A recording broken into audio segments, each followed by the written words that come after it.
I get a lot of comments from people saying that they would love to have a minimalist wardrobe, but they live in a place with 4 seasons, or that the weather is too fickle to accommodate it with fewer items of clothing. Generally something about the weather preventing them from having a minimalist wardrobe.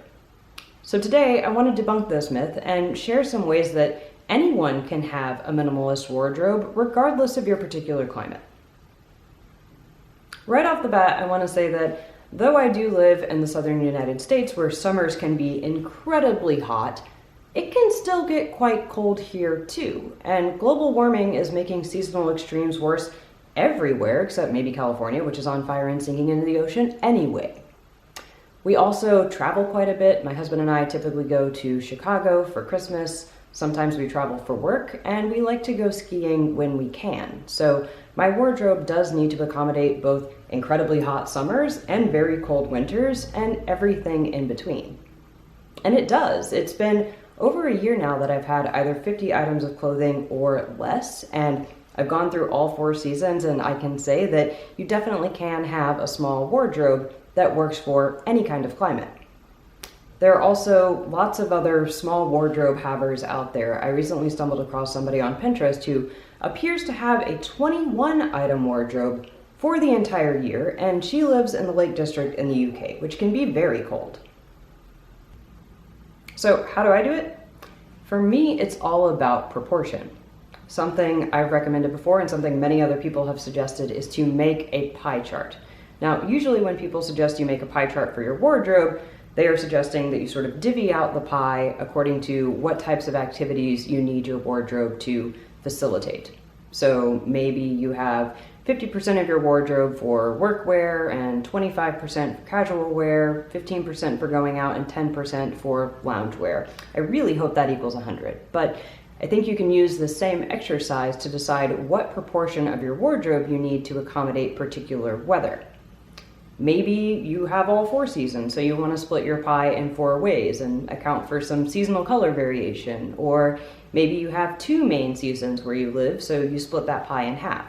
Or, and what I do, is to have a solid foundation of clothing that can be worn all year round, and then supplement on either side with clothing for particular weather extremes.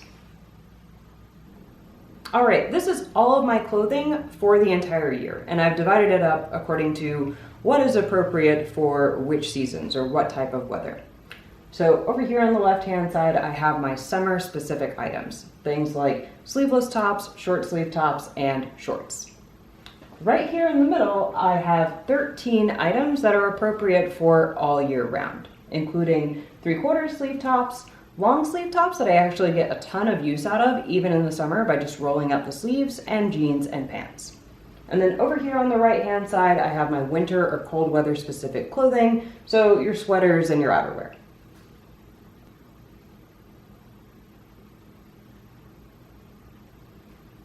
Another way to make a small wardrobe work, particularly if you live in a very cold climate, is to use base layers. Now, I don't do this as much anymore, but I used to do it all the time when I lived in New York.